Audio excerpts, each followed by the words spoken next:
The following program is in no way intended to replace your doctor's advice or treatment program, nor should it be used as a tool for the purpose of self-diagnosis.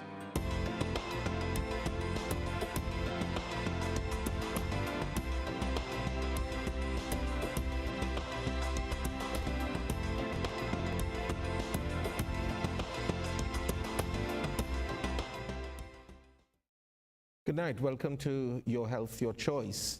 Tonight, it's the 29th of May, 2019. And you will be seeing replays of this program. But after our first segment, you will be able to call in questions. So we're going to open up the lines a little bit earlier today, so you can call in your questions. But you can also begin to WhatsApp your questions on 3600105, 3600105. Now, this program is called Your Health, Your Choice.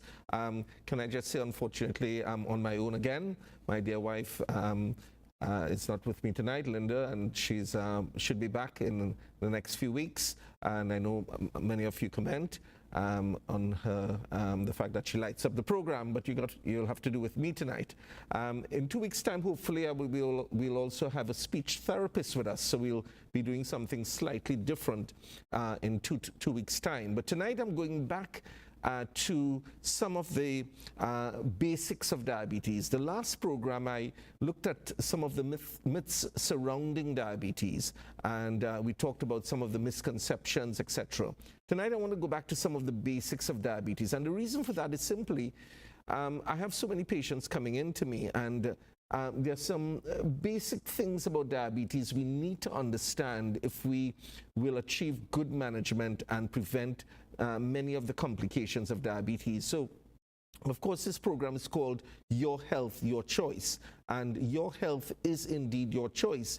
One of the things I say to my patients, of course, many of you know I'm also a pastor, I say to our church, our young people, is that sometimes we blame others for the outcomes in our life. And maybe I'm waxing a little bit philosophical at the start of the program. Usually at the end of the program, I put on my pastoral hat. But I just want to say that where your health is concerned, very often it's your choice. And we get so often into the blame game where we blame the doctors or the nurses or family members for the fact that our eyes have been affected by diabetes, our heart, or we have lost toes or a leg due to diabetes, or we are in kidney failure, and then we look to blame someone else. I want to say from the very outset, I'm a strong believer in taking responsibility for our actions, our outcomes in life. And in fact, at the start of the year, I often say to our church and to others that what the outcome will be at the end of 2019 will be as a result of a series of decisions you have made about your health, about your life, about your finances, etc. So we're going to just go straight into some of the basics of diabetes. And one of the things I want to, in fact, start with, which might be surprising, is just talking a little bit again about the complications of diabetes, because I say to patients every day that you can live successfully with diabetes. You can live a normal life with diabetes. Yes, you have to eat healthily, you need to exercise, you need to follow medical advice, etc. But you can live a normal life with diabetes. Diabetes does not have to end up with a lot of the complications we see. So I want to bring up slide 6 on our PowerPoint set today, slide 6. And this shows a series of complications of diabetes that we often encounter in our daily practice. And we see hyperglycemia, which is high blood sugar, can cause a series of long-term problems. So hyperglycemia can cause a series of long-term problems. And we have the chronic complications of diabetes. And on the left-hand side of your slide, you see what we call the microvascular complications: blindness, kidney disease, nerve damage, amputations. And on the right side, we see the macrovascular complications, which I'll explain in a minute. Cardiovascular disease, referring to heart disease, stroke, loss of circulation in arms and legs. So we can just come off that slide. So one of the things you need to understand is that if you allow your blood sugars to run high, and I'll define what I mean by high blood sugars in a few minutes, but if you allow your blood sugars to run high for a long period of time, I'm talking about a period of 10 to 15 years, you can end up with several of these complications that we have talked about. Now, the challenge for patients is, very often people come in and they say that they feel well. Their blood sugars are running high, but doctor, I'm feeling normal. And in fact, many times when we start bringing the blood sugars down to normal levels, which for a pre-breakfast reading would be around between 90 to 130, 2 hours after eating. I try to aim for less than 140. The American Diabetic Association says less than 180. When we try bringing people's blood sugars down to those levels, and they've been running above 250 to 300 for a number of years, very often patients will say they feel unwell. They're not feeling well. They're feeling weak. Why? It's because their body has become used to high blood sugar, and therefore your body needs to literally reset and get used to what a normal blood sugar reading is like. So one of the things we try to get patients to see or to perceive is that if you allow your blood sugars to run high for a long period of time, you can end up with what we call microvascular complications of diabetes. Microvascular complications. So the microvascular complications of diabetes is one, diabetes affecting the eyes. So we have diabetic retinopathy, and very often in the early stages of diabetic retinopathy, we would have you would have no symptoms at all. And up to today, I saw quite a few patients, first-time visits, and when I asked the question, they've had diabetes for 6-7 years. When last did you have your eyes examined? And they would say to me either they've never had their eyes examined, or they have no problem seeing, so they don't see the need to have their eyes examined. And I often use the example of the way I treat my car, which is not the way you should treat your car. Recently I serviced my car after about 1.5 years because I, of course, jump into my car, start it, and it's driving, and it's foolish to think this, but this is what I did. The car is driving okay. So do I check the water? Do I check the oil? I wouldn't say what I normally do, but you would say that's absolutely foolish if you do that, because you'll end up with damage to your engine if you don't check the water, oil, etc.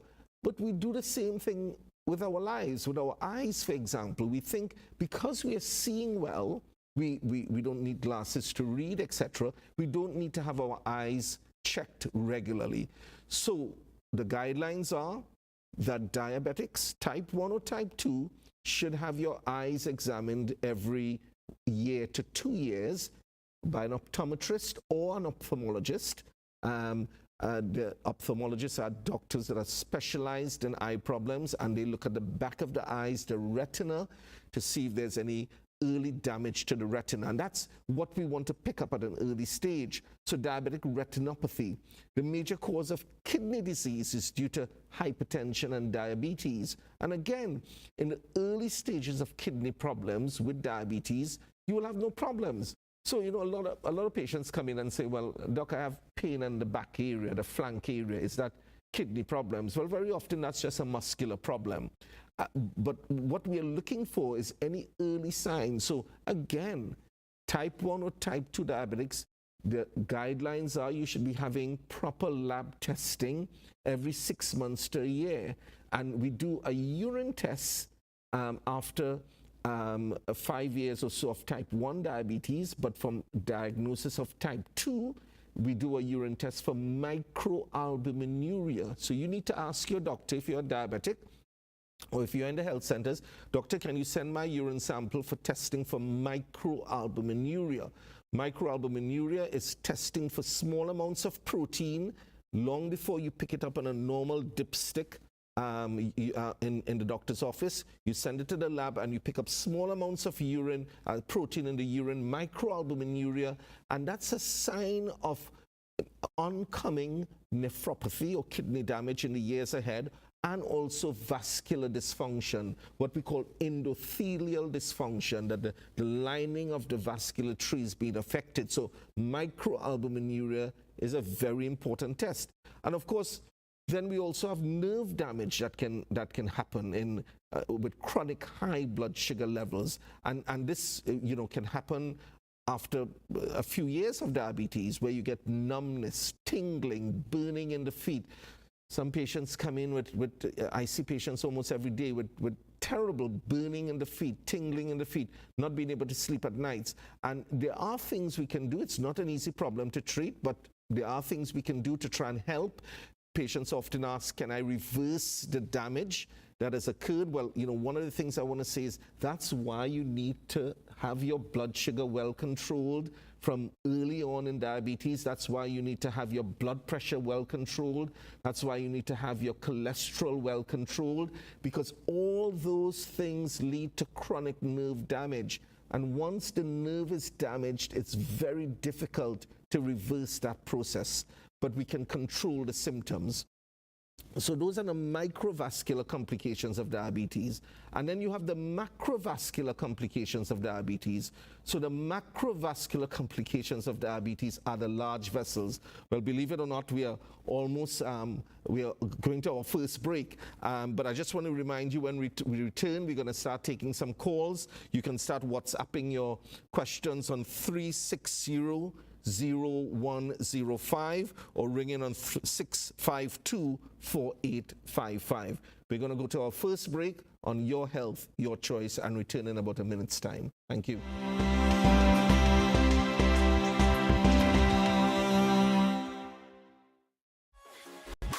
Looking for a safe place for the whole family? Well, now you found it. We are ACTN The Voice, your family-friendly station. Whether it's current affairs, kids and classic TV, sport and community features, Christian and music programming, plus so much more, ACTN is the station for you. Join us each day for programming that puts morals, values, and family first. We are ACTN The Voice, your family-friendly station. Hey, I'm Jason Bates, your pastor of Faith Assembly International, and you're watching ACTN The Voice. Thanks for tuning in. I deserve to die for my sin, but instead he gave me life. What the greatest exchange. He looks at me and he looks at you and he says, come, bring your mess. Bring your sin, and I will give you forgiveness.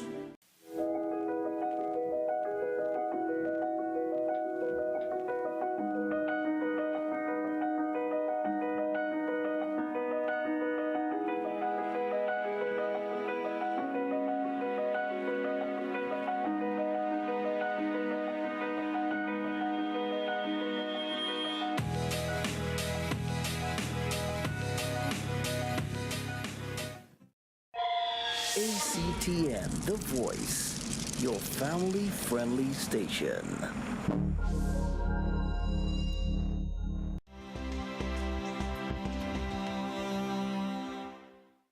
Let me just remind you of our diabetic wellness centers. We are based at number 10 Lance Street in Vista Bella. That's our main center, the Diabetic Wellness Center, 482-4269. We're also based in Chagona, Sun Caroni, Savannah Road, 665-1141. And we are now also based in the DB Penal area at 1190 SS Erin Road. And the telephone number there is 222-2363. I know that's a lot of numbers to remember, but you can ring the main number, 482-4269, if you need information. And soon we may be in the Port of Spain area at the Grace Medical Center, Alcazar Street near St. Clair Medical, St. Clair Nursing Home, and the number there is 235-3604. So you can start ringing in that number if you are interested in getting appointments in the future. I have a question here. Good evening, sir. Can you please say, doctor, what your ideal glucose level should read 4 hours after a meal? So we have our first question.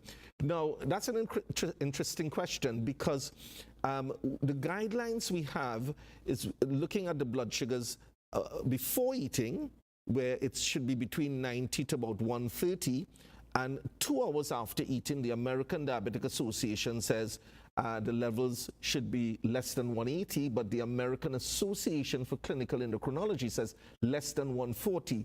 So 4 hours after eating, there are no clear guidelines, but I would say that after 4 hours, your blood sugar should be back down to about 130, less than 130, around that kind of level. I think we have our first call tonight. Good evening. Welcome to Your Health, Your Choice. Yes, good night, doctor.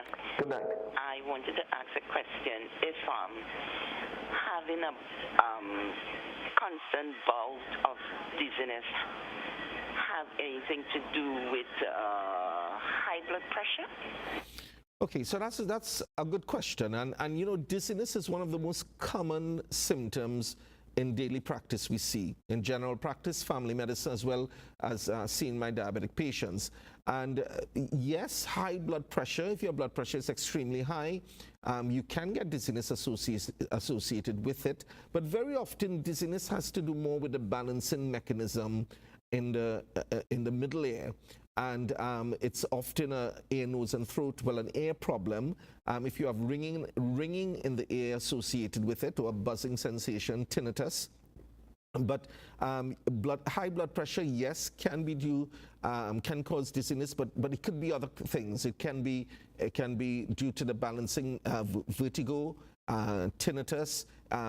Dizziness could be due to a low blood sugar. It can be due to a low blood count. So there are several other things, just dehydration. You know, recently it was quite hot. Well, we had some rain over the last few days, but and 1 or 2 people rang in complaining of feeling very nauseous, etc. And after talking to them, I said, look, this might actually be more dehydration more than anything else. So thank you for that call. So while it might be due to high blood pressure, it might be due to other things. So I wanted to bring up, we have another call on Your Health, Your Choice. Good evening. Welcome to Your Health, Your Choice. Hello. Yes, good evening. Yes, doctor. I am a diabetic on insulin, Novolin 7030, and I find it very, very difficult to bring down my sugars to like 140 or 150. It is always in the vicinity of 280. I have been a diabetic now for about 15 years. I try to look at what I eat. I take my medication.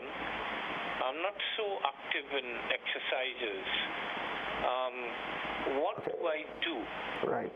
What do I have to do to control my sugar to be about 140, between 140 and let's say 175, 24 hours a day? Because it's very, very difficult to do, I am having difficulties doing that.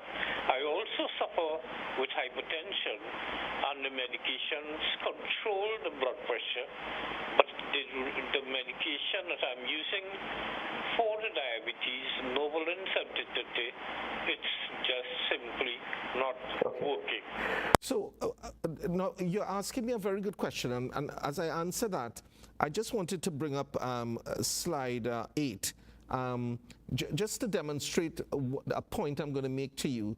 I know Josh is running back and forth trying to answer the calls. So we have 2 main types of diabetes. Type 1 diabetes, which is solely about the pancreas. The pancreas is not making any insulin at all, and you need insulin therapy. These are often young kids. They develop diabetes. They need insulin from day one. But in type 2 diabetes, which is almost a type of diabetes you, the caller, just called in, has, your cells, you're not making enough insulin, but your cells do not use insulin well, something called insulin resistance. So I just want to come off that slide and describe this to you. So what you are encountering, you're taking insulin, I'm not sure if you're taking any oral medication, because even today, I saw, I think, one patient in particular who's on insulin, or yesterday, and when I asked them, they said when they were placed on insulin, they were taken off all their oral therapies, their drugs, metformin, diamicron, whatever. That's a cardinal error that we often make in treating type 2 diabetes. We get to a point where we say the tablets are not working, therefore let's take the patient off all the tablets and put them on insulin. The problem is, 70/30 insulin, I have to say again, is not my favorite insulin. It's a mixture of 2 insulins in one bottle, so it's 70% long-acting and 30% rapid-acting insulin. My preferred option is a basal insulin like Lantus, and then a rapid insulin either like Humulin R, or there's now the rapid-acting analogs like Humalog and other rapid analogs that we have, Pedra, etc. So how your pancreas would work is that you produce a constant amount of insulin, and then you produce a spurt of rapid insulin when you eat. Now, the problem is, even when we give you those insulins, your blood sugars may stay high. And what we have to do is combine the insulin with different types of oral medications that might be targeting insulin resistance. So what you're describing to me, your blood sugars are running at 250, 260, 270. That's extremely high. And those values are high. You should have done your, there's a blood test called the HbA1c, and hopefully I will be able to show you that slide. That's the blood test that should be done every 3 to 4 months. If you are diabetic, that will give you what your average blood sugar has been for the last 3 to 4 months. So the key to your problem is probably, one, revisiting your diet, of course, exercise, which are foundational principles, but introducing one of the newer tablets, maybe one of the DPP-4 inhibitors, something like Januvia, or Januvia with metformin, Janumet or Galvasmet or Combiglize XR, or there's a new group of tablets called SGLT2 inhibitors, things like Jardiance, Invokana, Forxiga. These drugs help with insulin resistance by getting you to literally urinate out more sugar. It opens up the kidneys, you can get rid of sugar from the bloodstream, and it helps the insulin work more effectively. Now, I know that might have been a little bit complicated, but you really need to sit with your doctor and get a proper assessment on the insulin that you're on, and adding in something. I'll tell you, I've seen patients coming in on 70/30 insulin, struggling as you are with high levels, and when we just, tweak the medication slightly, we see the blood sugars coming down nicely. So there's hope. Don't give up. But unfortunately, a lot of the medications I've mentioned are not available on CDAP, and they're not available on the government service, and you have to buy the medication if you want to see better control, and that's the harsh reality we are facing. I have to say, again, we are very limited. Well, when I say we, I'm no longer on the government service, but the government service is very limited where treating diabetics are concerned. We no longer have Lantus. We have none of the rapid analogs. We don't have any DPP-4 inhibitors. So I'm saying again to the Ministry of Health, the Minister of Health, in order to save people's eyes and kidneys and feet and preventing heart attacks and strokes, we need to make some of the new drugs available to our patients and the government service. I think we have another call. Welcome to Your Health, Your Choice. Good evening. Hello, doctor. Good night. I just wanted to know if I'm a diabetic. I wanted to know if apple cider vinegar is beneficial. Sorry? Keeping blood sugars low. Can you say that again? I am a diabetic for about 10 years now. And I attend the Lyman Health Center Diabetes Clinic. Yes. I wanted to know, I take my medication, diamicron, glucophage, right, and the blood pressure tablets, then lisinopril, ethanol, and the amlifopine or something that's named. I wanted to know if apple cider vinegar is beneficial for diabetics to keep blood sugar levels down. Okay, so another good question. Apple apple cider vinegar. A lot of patients come in and ask me about some of these alternative treatments, things like cinnamon, chromium, merengue, apple cider vinegar. What I would say to you is that the problem we have with some of the alternative treatments is that the scientific base for the evidence, the way we do medicine is on the basis of evidence-based medicine. And by the way, let me just apologize for the computer I'm using. This is my daughter's computer, and it says St. George's University. That was pointed out to me. I'm not a graduate of St. George's University, but it's a computer that I'm using now. So apple cider vinegar, what I would say to you, there's no harm trying it. If you were to ask me, do I know for sure if it will help? I do not know that, because the science research has not been done into apple cider vinegar. My advice to you would be to stay on your oral treatments, the medications that you've described. I think it was metformin, diamicron, and add in the apple cider vinegar. See how your blood sugars are doing, measure your blood sugars, get your doctors at La Romaine Health Facility, which is a very good health facility, to do your HbA1c and see what your HbA1c is. Remember, I keep repeating that name, the HbA1c. I want you to remember it and dream it, all the diabetics, because you need to ask your healthcare professionals to do your HbA1c at least twice a year, because that is the way. You can't just judge your control based on a fasting blood sugar. And many of you only do a fasting blood sugar in the morning. You never do a 2-hour after meal or bedtime blood sugar. You need to do that, but as well as you need to do the HbA1c. Now, I have a question here on WhatsApp I'm trying to bring up. Doctor, I'm 65 years old. My blood pressure is always 155/80. Is that bad? Now, 155/80 is not bad. However, this is where the art of medicine kicks in. There's no one blood pressure reading across board that is good for everyone. If you have kidney damage, or remember I talked about microalbuminuria, if you have protein in the urine, then your blood pressure should be more like 130/80 or even 120/80 in order to prevent kidney progression, damage to your kidneys. And there are some drugs called ACE inhibitors, like enalapril, lisinopril, Covasil, Pretarax, etc., or the ARBs like irbesartan, Aprovel, valsartan, a number of those drugs. They are very good for diabetics because they give you kidney renal protection, as well as the ACE inhibitors have been thought to give eye protection as well. So when you ask me if 155/80, is it bad? It's not bad, but I think it can be slightly better than that. I think you should be aiming for about 140/80.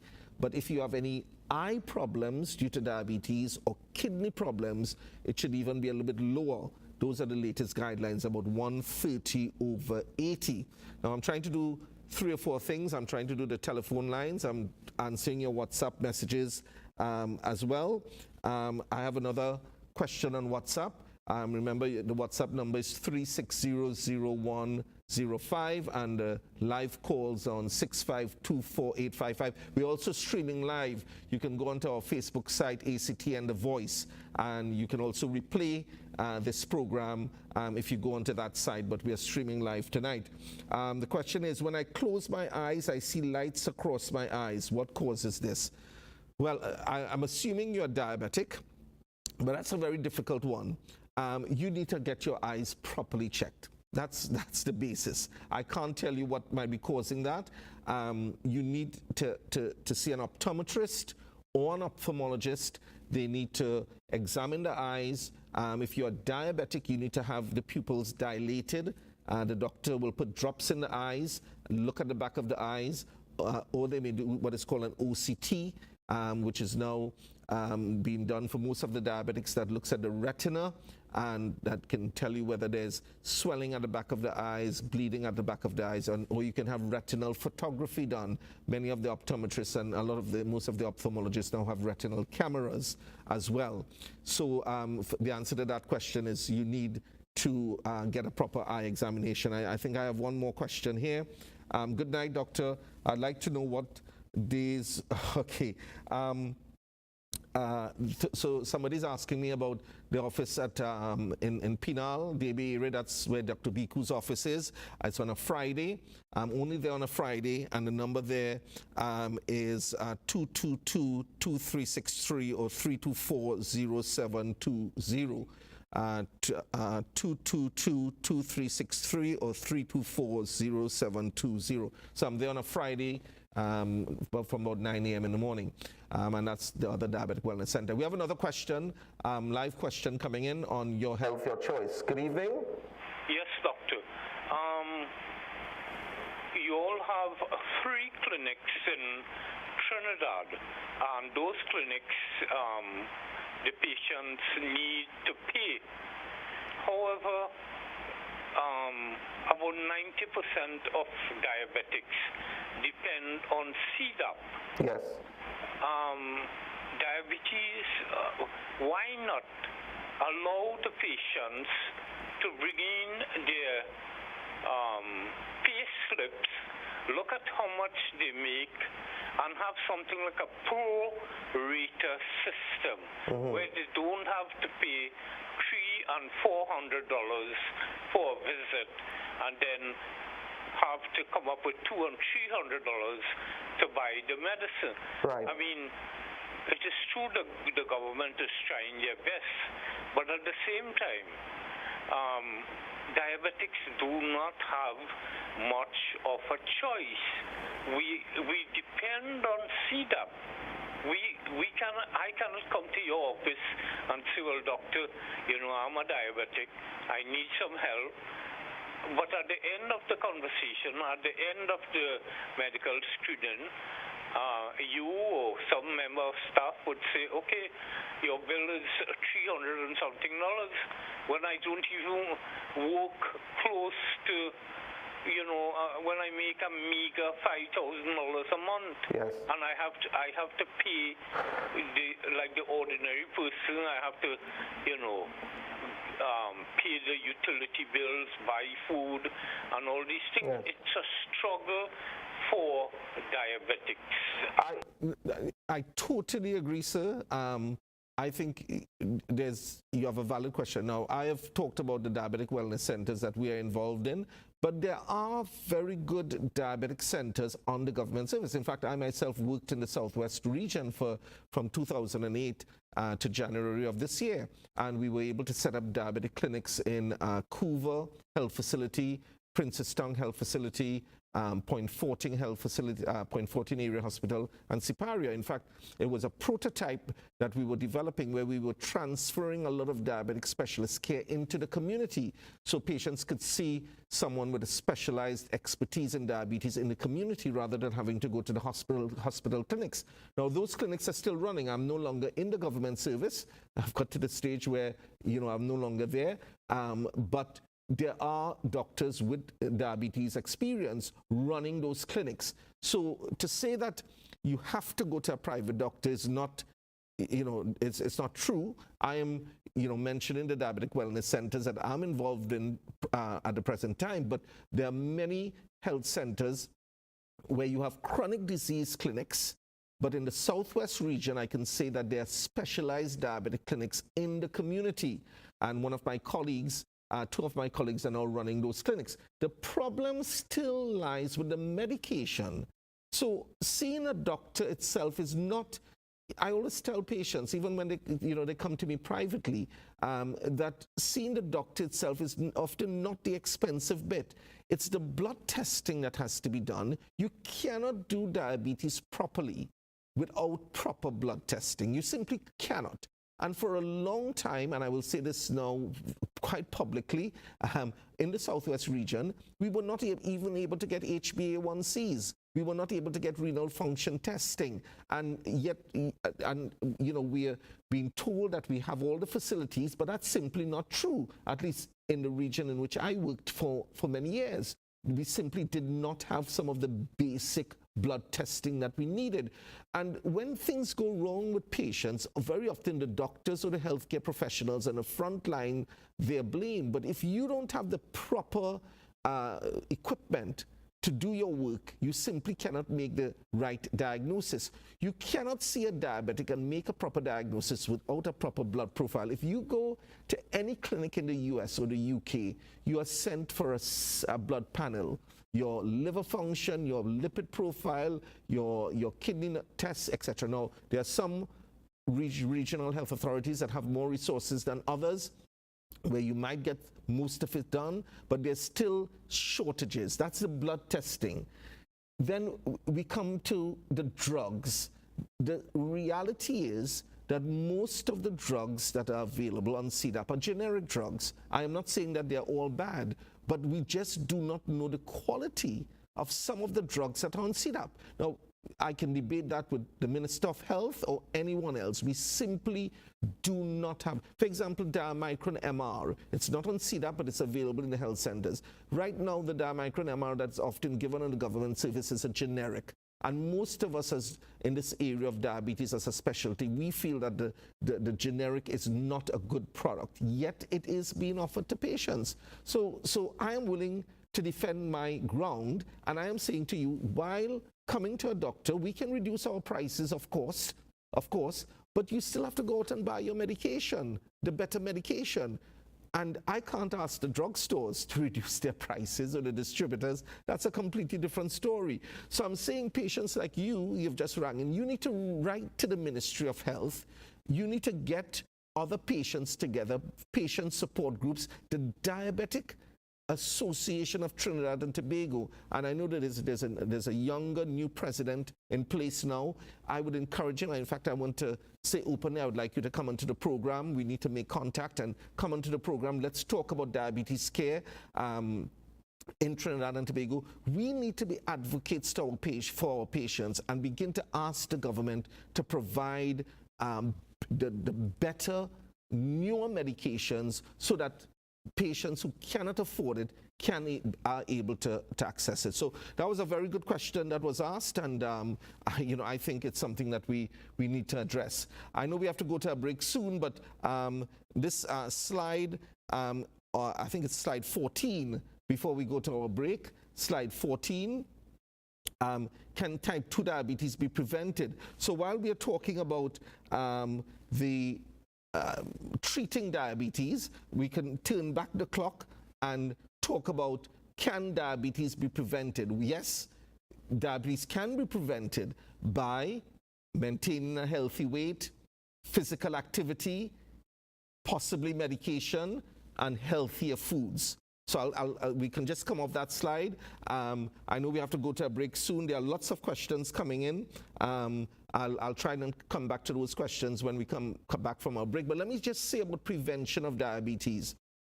We can look at people coming in who with family members, for example, of patients who are diabetic. So if you have a mother or father that is diabetic, you have a high risk of getting diabetes.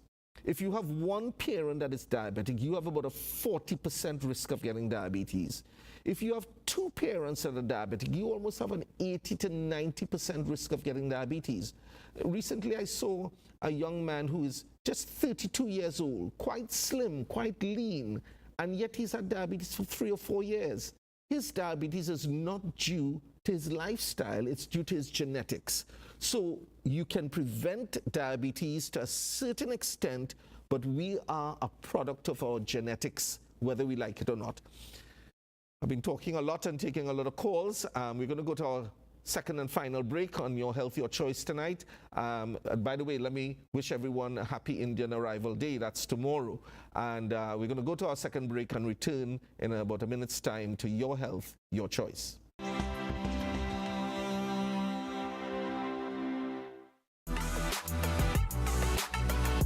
Well, a pleasant good afternoon and welcome to Cloud 9 on ACTN The Voice. I am Sheldon Yearwood. To bring some relief, to those who were badly affected. Is that right, best bike, Jasmine? I got to go. We feed into the soil, and how we water it will determine the kind of fruit that we bear. Is the boat? Easy man. El bote, hermano. Thank you very much. God blessings to you, and of course, be safe.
Welcome back to Your Health, Your Choice. Somebody else is asking about the DB Penal Office. I'm there on a Friday, and the number is 324-0720-222-2363. I'm only there on a Friday.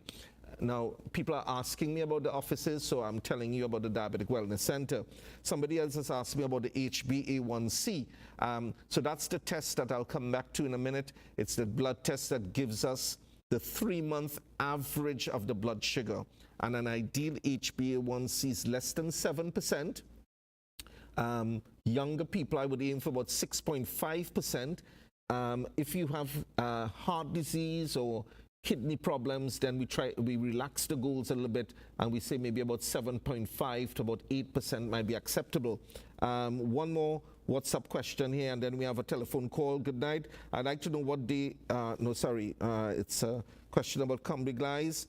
I've been diabetic for 24 years, taking insulin and metformin. Some days high. Combiglize, can I use this drug and come off insulin? I'll answer that question in a minute. We have a call on Your Health, Your Choice. Good night. Hello, good night. Good night. I would like to know, as a diabetic, if you could use white flour and white bread. Okay. Can you use white flour? No, okay. So ideally we say that you need to be looking at the glycemic index of the foods that you're having. Glycemic index refers to the rate at which the food is absorbed, it's broken down. So carbs can either be high glycemic index or low glycemic index. The low GI foods are better for you. So the whole wheat flour or the multigrain whole wheat bread or the starchy food, some people get confused. They think that ground provision is bad for you. Yam, dasheen, sweet potatoes, but those are more complex carbohydrates. So I always tell patients that sugar is not bad for you. It's the form the sugar is being taken in. So if you have a soft drink, for example, that a Coke, a 20-ounce Coke, that has 64 grams of sugar. That's going to be absorbed in 15 minutes. You can have that same amount of sugar in form of complex carbohydrates, and it's absorbed over 4 hours. So your pancreas is not bombarded. So you go to some nutritionists, etc., or fitness health coaches, they're called now, and they may tell you, or some of the weight loss clinics, and they will say no flour, no rice, etc. That's not what we say. So you can, I'm saying food portions are important. The problem in Trinidad is that we have too much rice, too much roti, too much flour, and the plate is filled up with the carbohydrates.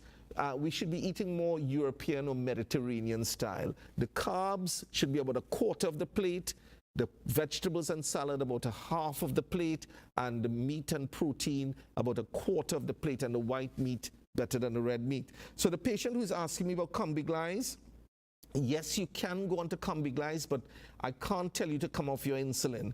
We need to make a careful assessment of how long you've had diabetes, how well controlled your blood sugars are.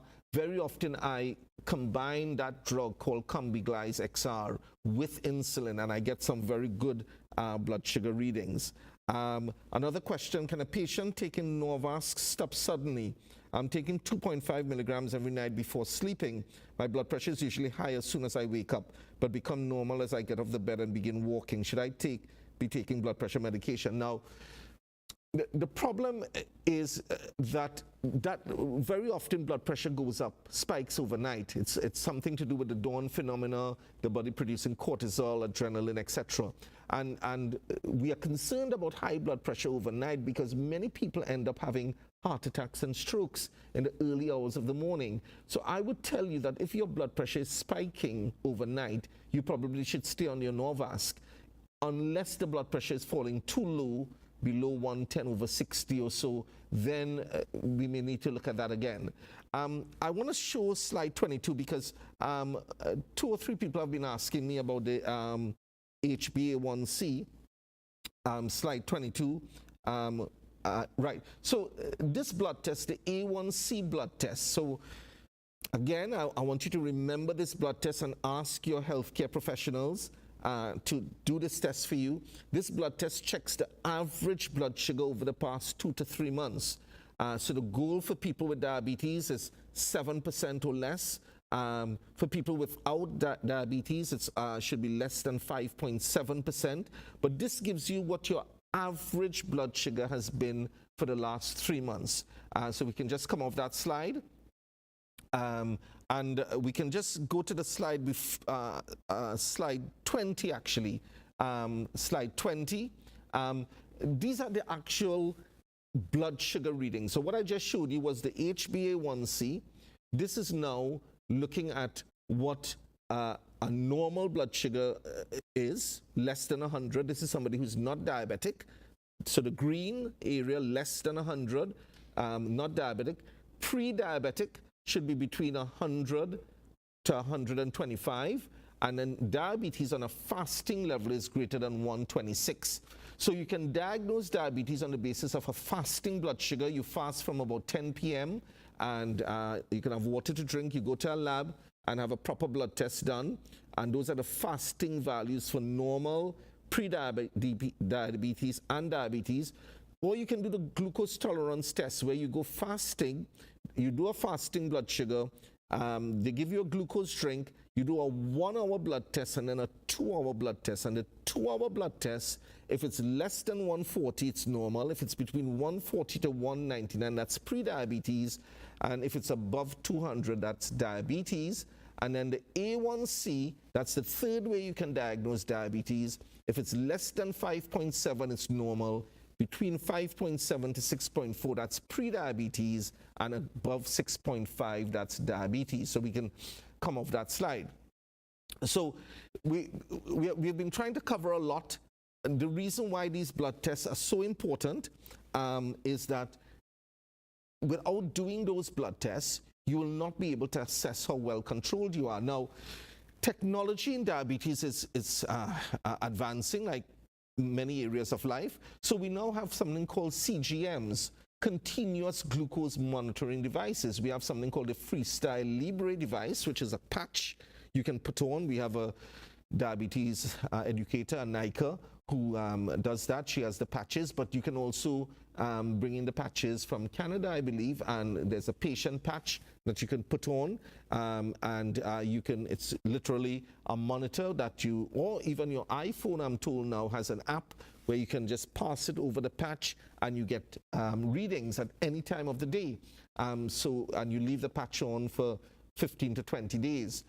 There's also something called the iPro 2 device, which has been recently been brought in into the country by one of the companies, and that's a device that you put on and you leave on for 5 to 6 days, and it's measuring your blood sugar every 10 minutes or so, and after 10 days, after 5 days or 6 days, you can take the machine off, the device off, download the information, and you have over 1,000 readings to 2,000 readings giving you blood sugar readings at various times of the day.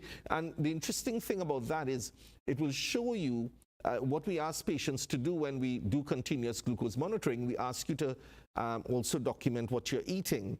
So if you are having a bigger meal, so then we can look at your log and we see at the time you ate and then 2 hours later how high the blood sugars are.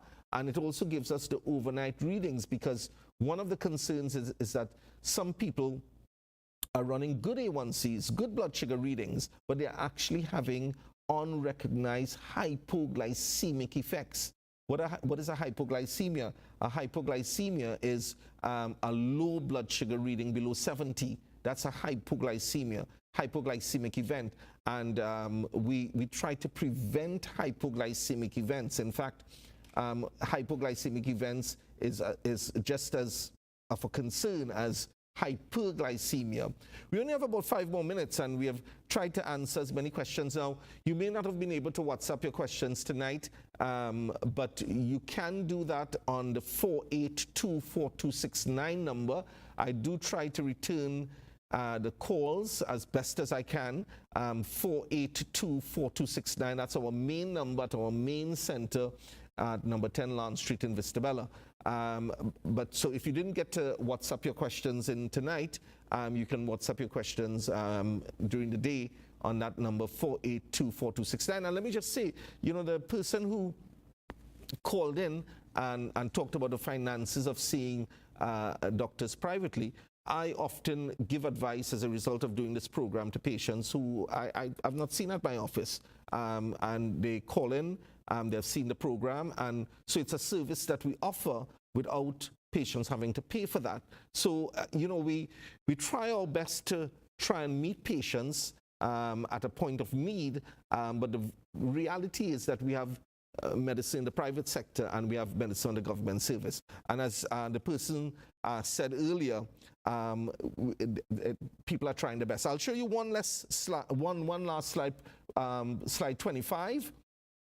Slide 25, and I'll just finish off with this. Your diabetes management plan should include 4 things really: healthy food choices, physical activity, monitoring your blood sugar, medications, and at the center, it's patient education. So I just want you to keep that diagram in your mind. It's physical activity, healthy food choices, monitoring your blood sugar, medications, and of course patient education is very important. So we just come off that slide. I think we may just have about 3 more minutes. Let me just, you know, emphasize, very often in my consultations I spend quite a bit of time talking about lifestyle, because increasingly we are recognizing that we could be bombarding patients with medication, and if they are not exercising, if they are not you know, eating healthily, we could, you know, really be hitting our heads against a block wall. Now, let me just say about exercise. It doesn't have to be in a gym, but especially as we get older, when you get to my age, for example, you know, you recognize that sometimes you're losing a little bit of muscle mass, and especially the thighs and the quadriceps. Let me say this as we end. Those muscles, the leg muscles, are very, very important as you get older, because those are the muscles that will help you get off a chair, get off the bed. As you might notice, as people get older, they have to use their hands to give them support to get off a chair or to get off the bed, and walking, they're very unstable. If from a young age you begin to do some leg muscle exercises, strengthen the hamstrings and quadriceps, and doing simple exercises, that will help you as you get older. So what we have tried to do tonight on Your Health, Your Choice is we have tried to cover some of the basics of diabetes. The last time we tried to cover some of the myths surrounding diabetes, and tonight I tried to stick to the basics of diabetes, and we ended by saying, yes, you need to take your medication. So can I just say, even today, I had patients coming in and, you know, telling me that, you know, when their blood sugar is good, they don't take their medication in the morning. Or if their blood pressure is good, they don't take their blood pressure medication in the morning. Now, you know, that's a cardinal mistake, because what will happen if you're diabetic and you're on insulin, for example, you might get up with a blood sugar of 130, and before you know it, you have not taken your insulin because you thought your blood sugar was okay, and by after lunch, your blood sugar is shot up to 300. So you need to be compliant and with your medication and your plan. So just to remind you again, the Diabetic Wellness Centers in 10 Lance Street, Vista Bella, 482-4269 in Chagonas, 665-1141. In the Penal Day Bay area, 324-0720. And soon we may be in the Port of Spain area at the Grays Medical Center on 235-3604. As we end Your Health, Your Choice today, I want to just put on my pastoral hat and make a plug again for having a heart of compassion for those who are less fortunate than ourselves. You know, when we look at the Word of God, I'm a Christian, so I believe the Bible is God's Word. God's compassion was shown by sending his Son Jesus Christ to die for us, and he died for the whole world, not just for us here in Trinidad. So there are those who are coming to our shores who have been affected by poverty, by homelessness, etc. So I'm addressing the Venezuelan crisis, for example. There are people I know who are resenting the fact that our Venezuelan brothers and sisters, yes, brothers and sisters, I call them brothers and sisters because at the end of the day, we are all God's creation. We are not just Trinidadians. We live in a global society. So when I see people talking about building walls and keeping out, and this is a phenomena, a xenophobic phenomena that is spreading through various countries in the world, through Europe, etc., through our friends in North America, building walls rather than building bridges. Can I ask you, as people of faith, that we have hearts of compassion, hearts of care for the refugees, for the migrants. We reach out with helping hands, with helping with education, with food, whatever means we can.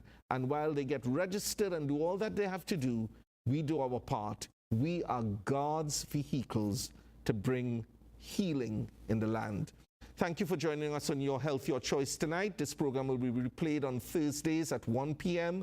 and on Sunday nights at 6:30. You can visit our Facebook site, ACTN The Voice, and replay the program on that site as well.